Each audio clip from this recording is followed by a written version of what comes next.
오늘은 하나님께 사로잡힌 상상력이라는 제목으로 하나님의 말씀을 살펴보겠습니다.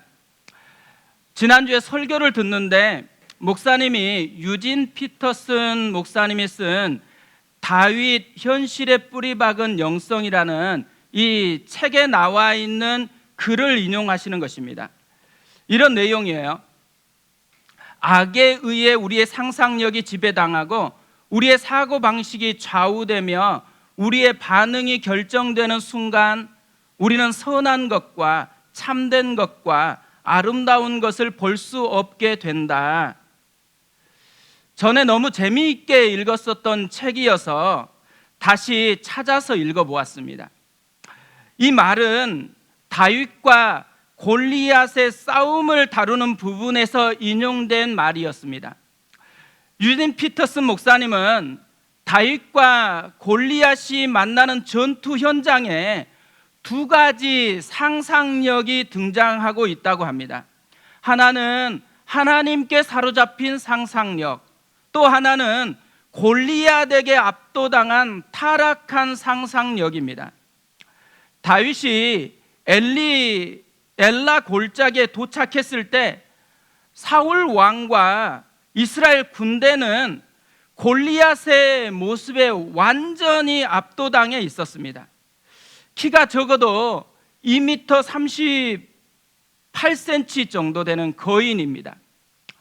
11kg 정도 되는 무거운 창을 자유롭게 휘두르고 있고 목소리마저 쩡쩡 울리고 있어요. 이렇게 골리앗에게 압도를 당한 사람들에게는 한 가지 특징이 있는데 타락한 상상력이 작동하기 시작한다라는 것이죠. 군인이잖아요. 싸울 용기가 사라져 버렸어요. 그리고 두려움에 사로잡혀서 완전히 쫄아가지고 떨고만 있습니다.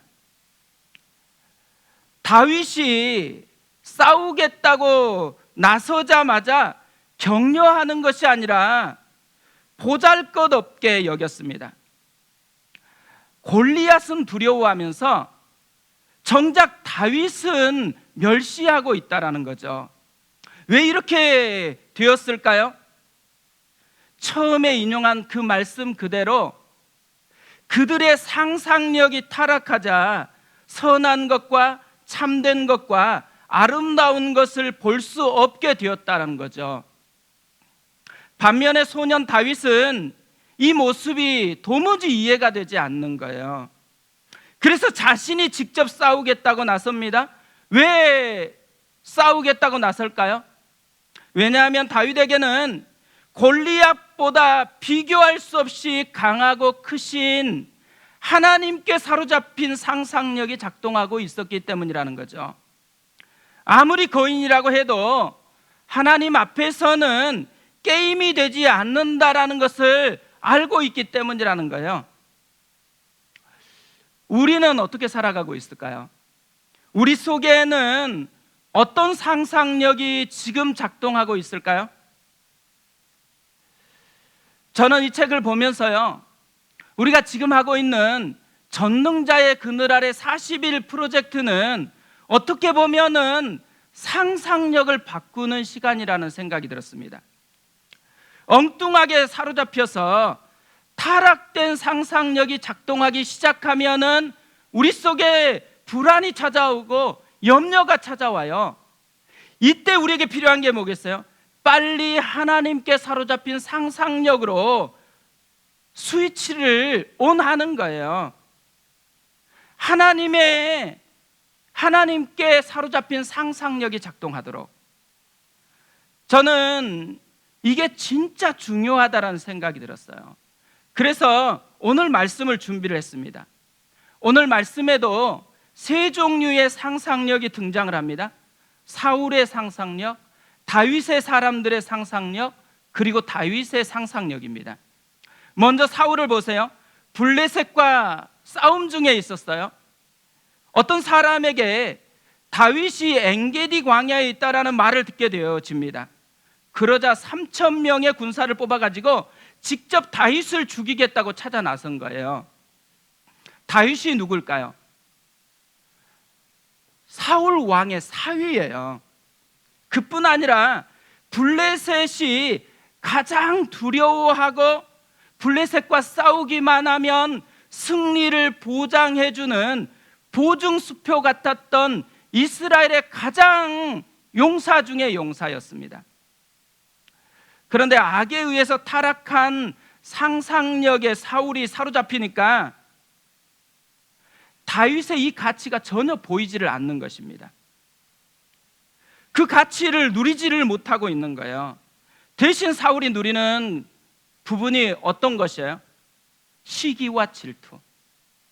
그것에 사로잡혀서 자기네 사위마저 죽이려고 하는 그 마음만 지금 누리고 있는 거죠. 그뿐 아니에요. 왕이니까 이제 편안하게 왕궁에서 쉬면 되거든요. 근데 다윗을 잡으려고 엔게디 광야까지 직접 찾아 나선 거예요. 근데 문제가 생겼어요. 화장실이 급한데 화장실이 없는 것입니다. 그래서 동굴 속에 혼자 용변을 보려고 들어갔다라는 거예요. 이 모습을 다윗의 사람들이 봤습니다. 다윗의 사람들에게 작동하고 있었던 것이 무엇이었을까요? 현실에 사로잡힌 상상력이었습니다. 지금 사울이 아무도 데리고 오지 않고 무장이 해제된 채로 동굴 속에 혼자 들어와 있는 것이에요. 이것을 본 다윗의 사람들이 어떻게 하려고 그래요? 사울을 죽이려고 하는 거죠. 4절에 이렇게 되어 있습니다. 다윗의 사람들이 이르되 보소서, 여호와께서 당신에게 이르시기를 내가 원수를 내 손에 넘기리니 내 생각에 좋은 대로 그에게 행하라 하시더니 이것이 그날이니이다 하니 다윗이 일어나서 사울의 겉옷자락을 가만히 베니라. 왜 이 사람들이 이렇게 사울을 죽이려고 할까요? 절호의 기회가 생겼다고 생각하는 거죠. 그러니까 이들에게는 현실에 사로잡힌 상상력이 지금 작동하고 있다라는 거예요. 그래서 다윗을 몰아붙이고 있는 것이죠. 빨리 가서 죽이라는 것이죠. 다윗이 살금살금 가서 사울의 겉옷 자락만 베었습니다. 근데 그 순간에 마음이 찔렸다고 합니다. 그리고 다윗이 사울을 죽이지 못하게 막게 되어져요. 다윗 속에 무슨 변화가 일어난 걸까요? 지금 다윗 속에서는 하나님께 사로잡힌 상상력이 작동하기 시작했다라는 것이죠. 6절에 이렇게 되어 있습니다. 자기 사람들에게 이르되 내가 손을 들어 여호와의 기름 부음 받은 내 주를 치는 것은 여호와께서 금하시는 것이니 그는 여호와의 기름 부음을 받은 자가 됨이니이다 하고 뭘 강조하고 있어요? 여호와를 강조하고 있죠. 여호와께서 기름 부었다라는 것을 강조하고 있어요. 왜 갑자기 다윗이 여호와를 이렇게 강조하고 여호와의 기름 부음 받은 자를 강조할까요? 다윗 속에서 하나님께 사로잡힌 상상력이 작동하고 있기 때문이라는 거죠. 저는 이 세 사람의 공통점이 있는 것을 발견했습니다. 세 사람의 공통적인 세 사람 가운데 작동되는 원리가 있어요. 뭘까요? 작동하는 상상력에 따라서 맛보는 것이 결정된다라는 거예요. 저는 이 세 사람의 모습을 참 많이 묵상을 했거든요. 그러면서 다윗에게 하나님께 사로잡힌 상상력이 작동할 수 있었던 이유가 발견이 되어지더라고요. 그래서 오늘은 그것을 좀 나누려고 해요. 왜냐하면 우리가 지금 전능자의 그늘 아래 40일 특별 40일 프로젝트를 특별하게 지금 진행하고 있어요. 이것을 통해서 우리가 진짜 맛보는 것이 달라지기를 원하는 거죠. 진짜 하나님을 경험하는 그 은혜를 우리도 누렸으면 좋겠다고 생각하기 때문에 그것을 위한 다윗의 이 경험을 우리도 좀 맛보았으면 좋겠습니다. 다윗이 하나님께 사로잡힌 상상력이 작동할 수 있었던 이유 첫 번째가 하나님의 큰 그림을 보았기 때문이라는 거예요. 지금까지 경매 시장에서 가장 비싸게 팔린 그림이 구세주라는 뜻의 살바토르 문디라고 합니다. 레오나르도 다빈치가 1500년에 그렸다고 해요. 근데 이 작품이 2016년 뉴욕 크리스티 경매에서 4억 5천만 달러에 팔렸대요. 그 환율로, 당시 환율로 계산해 보니까 5억 5,600억 원 정도. 그것도 입찰하자마자 19분 만에 사우디 왕자가 가져가 버렸대요. 그러니까 사우디가 돈이 많긴 많은 것 같아요. 제가 이 그림을 사진으로 준비했거든요. 궁금하죠?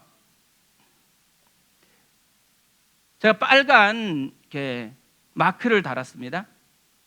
만약에요, 다빈치가 저 빨간 부분부터 그림을 그리기 시작했다고 생각해 보세요. 빨간 지점까지만 보고 있으면 저건 작품도 아니에요. 저도 저 정도는 색칠할 수 있을 거라고 여겨집니다. 하지만요, 완성된 그림으로 보면 저 점마저도 엄청난 작품의 일부가 되고 있다는 거죠. 그런데 현재 다윗의 모습도 마찬가지였다는 거예요. 현재 시점으로만 보면 다윗은 도망자였습니다. 집도 아니고 동굴 속에서 처량하게 숨어 지내고 있어요. 언제 발각될지 모르기 때문에 불안과 두려움이 그림자처럼 따라붙어 있었습니다. 얼마나 힘들었으면요, 다윗이 요나단을 만났을 때 이렇게 얘기를 해요. 나와 죽음 사이는 한 걸음뿐이니이다. 왕으로 지금 다윗이 기름 부음을 받았거든요. 그런데 왕궁에서가 아니고 지금 겉으로 뺑뺑이만 계속 돌리고 있는 것이죠. 지금 이 엔게디 광야도 12번째 피하는 장소였습니다. 아마 하나님께 서운한 마음이 분명히 있었을 거라고 생각을 합니다.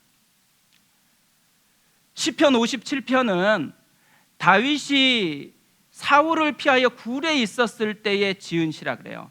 오늘 본문이 나와 있는 그 사건을 기록한 시이거든요.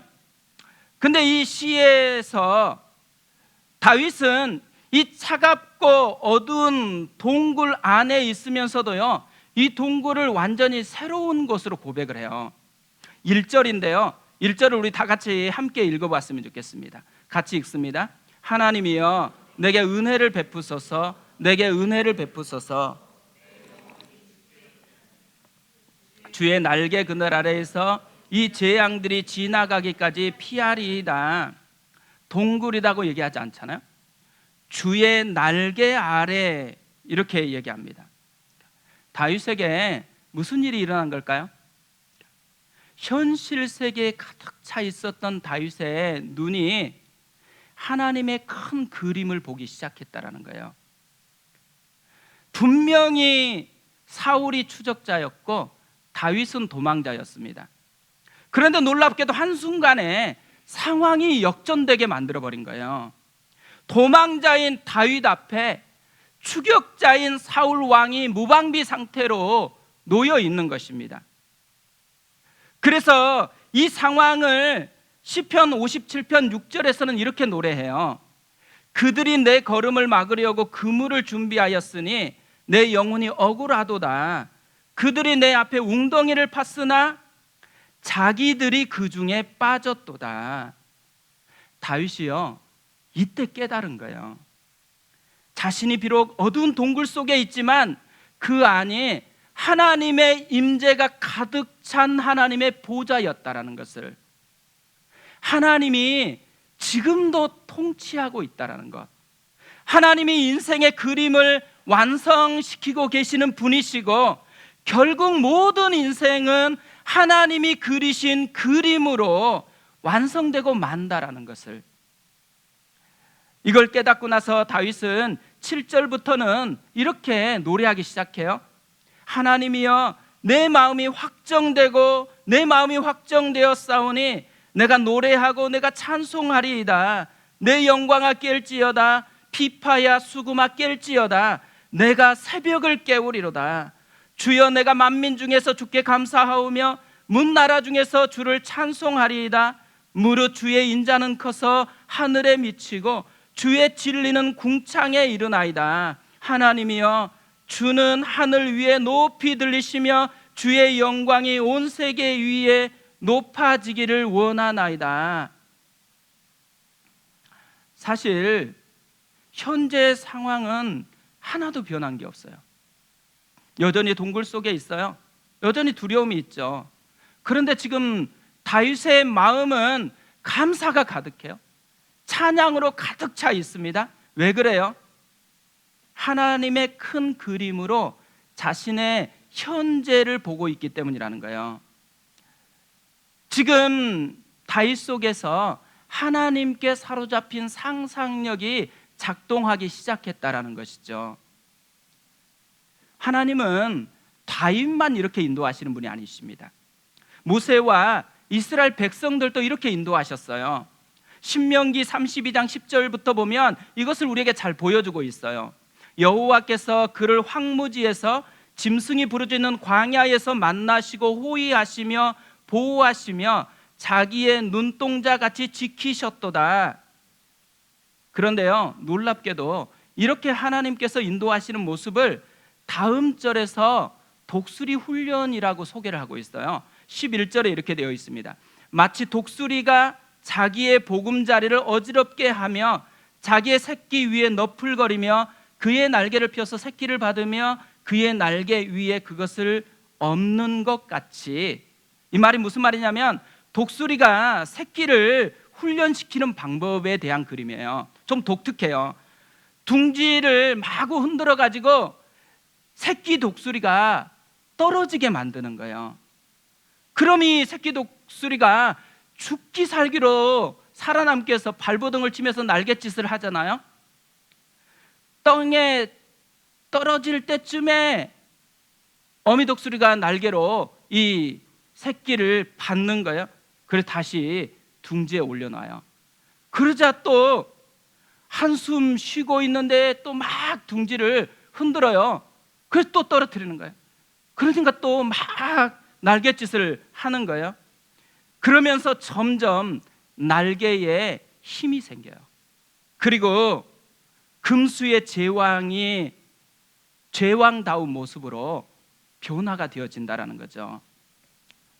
엄마가 둥지를 흔들어 가지고 떨어뜨렸을 때의 지점으로 생각해 보세요. 아기 독수리가 경찰에 신고했을 거예요. 이런 폭력적인 엄마를 빨리 잡아가야 된다고, 나 좀 살려달라고. 엄청 서운했겠죠. 그리고 부모에게 엄청 상처받았을 것 같아요. 그런데 금수의 제왕이 되었을 때, 완성되었을 때, 그때의 모습으로 다시 보면 영광스러웠겠죠. 우리 그리스도인은 현재를 살아가는데 현재가 천국이 아니에요. 그냥 현실일 뿐이에요. 그래서 현재의 지점만 보고 있으면 힘든 일도 엄청 많아요. 그래서 얼마나 서운한지 몰라요. 우리의 현실에서 다윗처럼 이 사울과 같은 상사를 만났다. 그래서 이유 없이 괴롭힘을 당하고 있다. 얼마나 힘들겠어요. 또 많이 기도했는데, 그렇게까지 기도했는데 응답을 안 해주시네요. 얼마나 하나님께 서운하겠어요? 현재 시점에서 보면 다 그럴 수 있다라는 거죠. 하지만 우리에게는 또 다른 그림이 있다라는 거예요. 하나님께서 그리고 계신 큰 그림이 있어요. 예수님께서 십자가에서 죽으시고 부활하시고 승천하심으로 만들어 놓으시는 큰 그림이 있습니다. 그 그림은 재림으로 완성이 되어지는 그림이에요. 그 그림으로 우리의 현재를 바라보는 것, 이게 우리에게도 필요하다라는 거죠. 오늘 말씀을 보면요, 이 그림을 완성하기 위해서 다윗이 한 게 하나도 없어요. 지금 사울이 동굴 속으로 무방비 상태로 들어온 것 하나님이 하신 일이었죠. 사울을 죽이려고 했는데 그것을 마음이 찔리게 해서 막은 것 하나님이 하신 일이었어요. 그러니까 모든 것은 하나님이 하시고 계셨죠. 다윗의 인생의 그림을 하나님이 그리고 계시고 있다라는 거예요. 근데 우리도 마찬가지라는 거예요. 우리가 우리의 인생의 그림을 그리기 위해서 애쓰고 살아가고 있는 것은 사실이에요. 그런데 우리의 진짜 그림은 하나님에 의해서 그려지고 있다라는 거예요. 우리가 할 일은요, 하나님이 그리고 계신 그 그림으로 현재를 보는 거예요. 하나님의 그림으로 내 자신을 보는 것이죠. 그래서 하나님께 사로잡히는 상상력이 지금 내 현실과 연결되게 하는 거예요. 이게 우리가 해야 되는 중요한 일이라는 거죠. 두 번째로요, 하나님께 사로잡힌 상상력이 작동하기 위해서는 하나님의 호각 소리에 반응해야 된다는 거예요. 이런 이야기가 있어요. 아라비아의 한 왕이 자신이 탈 명마를 구해오라고 신하들에게 지시를 했습니다. 신하들이 여러 지역을 돌아다니면서 그래도 좀 소문이 난 말들을 다 모았어요. 그 말들 중에서 4마리를 왕이 골랐습니다. 그리고 나서는 마구간에 넣은 후에 식사와 물을 전혀 주지 않도록 한 거예요. 하루가 지나가고 이틀이 지나가고 3일이 지나가고 사흘째가 됐어요. 왕이 마구간의 문을 열고 마구간 조금 떨어져 있는 곳에 물과 먹이를 갖다 두라고 했습니다.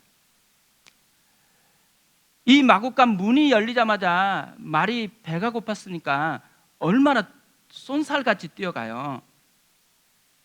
미친 듯이 먹이를 향해서 달려가는 순간에 왕이 호각을 불었어요. 멈추라고 명령했습니다. 3마리는 왕의 호각 소리를 무시하고 가서 바로 그냥 물과 먹이를 먹었어요. 근데 유독 한 마리는 왕의 호각 소리를 듣고 바로 멈춘 거예요. 그 말이 왕이 타는 명마가 되었습니다. 하나님이요, 다윗을 그냥 일개 평민으로 살기를 원한 게 아니었어요. 왕으로 기름을 부었습니다. 그런데 지금 광야에서 도망자 신세로 살아가고 있는 거예요. 세상의 눈으로 보면 진짜 처량한 그런 도망자 신세인데 하나님의 관점에서 보면 최고의 왕이 되기 위한 왕 훈련 코스를 밟고 있다라는 거예요. 4절에 이렇게 되어 있어요. 다윗의 사람들이 이르되 보소서 여호와께서 당신에게 이르시기를 내가 원수를 내 손에 넘기리니 내 생각에 좋을 대로 그에게 행하라 하시더니 이것이 그 날이니이다 하니 다윗이 일어나서 사울의 겉옷자락을 가만히 베니라. 지금 현실에 사로잡힌 상상력이 작동했던 다윗의 사람들이 최고의 기회가 왔다라고 얘기하는 거예요. 더 이상 도망자의 삶을 살지 않아도 되는 절호의 기회, 모든 두려움과 불안의 위기를 한순간에 날려버릴 수 있는 절호의 기회, 이제 진짜 왕으로 등극해서 동굴이 아니고 왕궁에서 떵떵거리고 살 수 있는 절호의 기회라는 거예요. 다윗도 처음에는 이것이 기회로 여기니까 마음이 흔들렸던 것 같아요. 그래서 살금살금 다가가서 사울의 겉옷자락을 벤 것이에요. 그런데 그 순간에 다윗에게 하나님의 호각 소리가 들렸던 거죠. 5절을 보세요. 그리한 후에 사울의 옷자락 뱀으로 말미암아 다윗의 마음이 찔려 무슨 얘기예요? 하나님의 호각 소리를 들었다라는 거예요. 우리가 예배를 드리는 단 한 가지 이유가 있다면 하나님의 호각 소리를 듣기 위해서 이 시간에 있는 것이죠. 근데 놀라운 점은요, 현실에서 불려지는 호각 소리가 아니고 이 하나님의 호각 소리에 다윗이 반응했다라는 거죠. 6절에 다시 한번 보세요. 자기 사람들에게 이르되 내가 손을 들어 여호와의 기름 부음 받은 내 주를 치는 것은 여호와께서 금하시는 것이니 그는 여호와의 기름 부음 받은 자가 됨이니이다. 바로 멈추어 섰습니다. 우리는요, 하나님의 호각 소리가 들리지 않을 때까지만 해도요, 기회라고 생각해요. 얼마나 좋은 기회예요. 그런데 하나님의 호각 소리를 듣고 보니까 그 기회가 유혹이었다라는 것을 알게 되는 것이죠. 다윗은 순간의 유혹보다 하나님께 자신을 맡기는 것을 선택을 했다라는 거예요. 그러니까 우리 앞에도요, 다윗처럼 기회로 보이는데 유혹일 수 있는 게 있어요. 그러니까 우리의 기회는 뭘로 정의를 할 수 있을까요? 우리의 최고의 기회는 무엇일까요? 나보다 나를 더 잘 아시는, 나보다 나를 더 사랑하시는, 그래서 날 위해 죽으신 예수님께 맡기는 것이 최고의 기회라는 것이죠. 이렇게 설교하니까 저는 이 삶을 되게 잘 사는 것 같잖아요. 근데 그렇지 않아요. 지난주만 해도 갑자기 마음이 힘든 일이 생겼어요. 마음이 힘들어지니까 뭐가 잘 보이냐면 현실이 그렇게 잘 보이더라고요. 새벽에 기도하는데도 자꾸만 현실만 크게 보고 현실만 붙들고서 기도를 하기 시작하는 거예요. 그런데 하나님께서 갑자기 제게 호각 소리를 들려주셨어요. 너 지금 왜 이렇게 기도하고 있냐? 질문하시는 거예요. 그러면서 너 기도는 기도가 아니고 넋두리다, 이렇게 말씀을 하시는 거예요. 하나님이 살아계시고 여전히 다스리고 있다라는 것을 믿고 있다면 상황을 뛰어넘는 기도를 해야지, 왜 상황 속에 갇혀서만 그렇게 넋두리로 하소연을 하고 있느냐는 것이죠. 그러면서 개척을 시작할 것인지 아닌지를 묻고 있었을 때 첫 번째로 주셨던 말씀, 이사야 6장 말씀을 생각나게 하신 거예요. 예배의 영광을 경험할 새로운 교회가 필요하다고 해서 개척할 마음을 가졌었거든요. 현실을 보고 개척한 게 아니고 오직 하나님의 말씀을 듣고 하나님의 호각 소리 때문에 개척을 시작한 것이죠. 그런데 놀랍게도요, 현실에 사로잡힌 상상력이 작동하니까 하나님께 사로잡힌 상상력은 전혀 작동이 안 되는 거예요.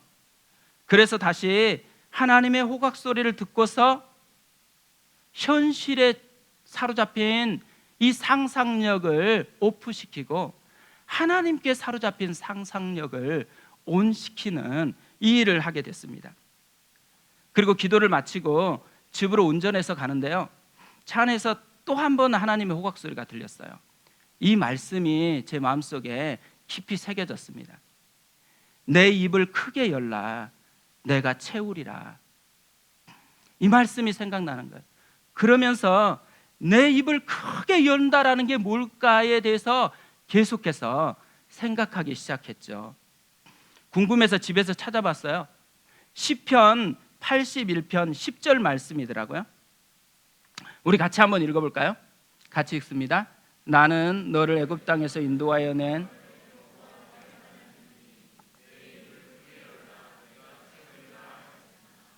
하나님이 우리에게 약속했어요. 내 입을 크게 열라. 우리가 열심히 하라는 거예요. 내가 채우겠다. 하나님의 호각 소리가 들리면은 우리 속에서 작동하고 있었던 상상력이 바뀌어요.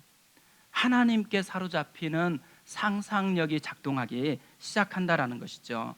그렇다고 현실이 달라졌냐? 그렇지 않아요. 하지만 하나님께 사로잡힌 상상력이 작동하면 이미 모든 것이 변했다라는 것을 알게 되는 것이죠. 우리는 왕 같은 제사장으로 부름받았습니다. 거룩한 나라고 그의 소유된 백성이라고 이야기를 합니다. 우리는 참새나 까마귀 같은 존재로 부름받은 게 아니라는 말이에요. 새들의 제왕인 독수리 같은 존재가 되라고 부름받았습니다. 우리는 그냥 조랑말처럼 지내라고 부름받은 게 아니래요. 우리는 최고의 명마와 같은 인생을 살라고 부름받았대요. 그래서 우리의 인생의 길이 다르다라는 거예요. 훈련 과정이 다르다라는 것이죠. 그런데요, 여기에 중요한 게 뭐냐면 우리의 최고의 날은 아직 오지 않았다라는 거예요. 주님이 오실 그날 우리의 최고의 날이 열리기 시작하는 것이죠. 그래서 우리가 살아가는 일상이 모두가 훈련이에요. 왕이 되는 훈련인 거죠. 그러다 보니까 조금 빡셀 수 있어요. 좀 힘들 수 있어요. 그런데 힘든 것에 너무 함몰되지 않았으면 좋겠습니다. 그래서 우리도 이렇게 일상을 살아가는 현재에 우리가 해야 되는 오직 한 가지가 있다면 모든 상황 속에서 주를 바라보는 것이죠. 하나님께 사로잡힌 상상력이 우리를 이끌어가게 하는 것, 그러기 위해서 하나님의 큰 그림으로 보기 시작하는 것, 그러기 위해서 세상의 호각소리가 아니라 하나님의 호각소리에 반응하는 삶을 살아가는 것. 이번 한 주간부터 진짜 이것을 경험했으면 좋겠습니다. 그리고 또 우리뿐만 아니고 옆에 있는 분 한 분 한 분에게 그렇게 격려하면서 우리가 함께 이 하나님께 사로잡힌 상상력의 부요함을 맛보았으면 좋겠습니다.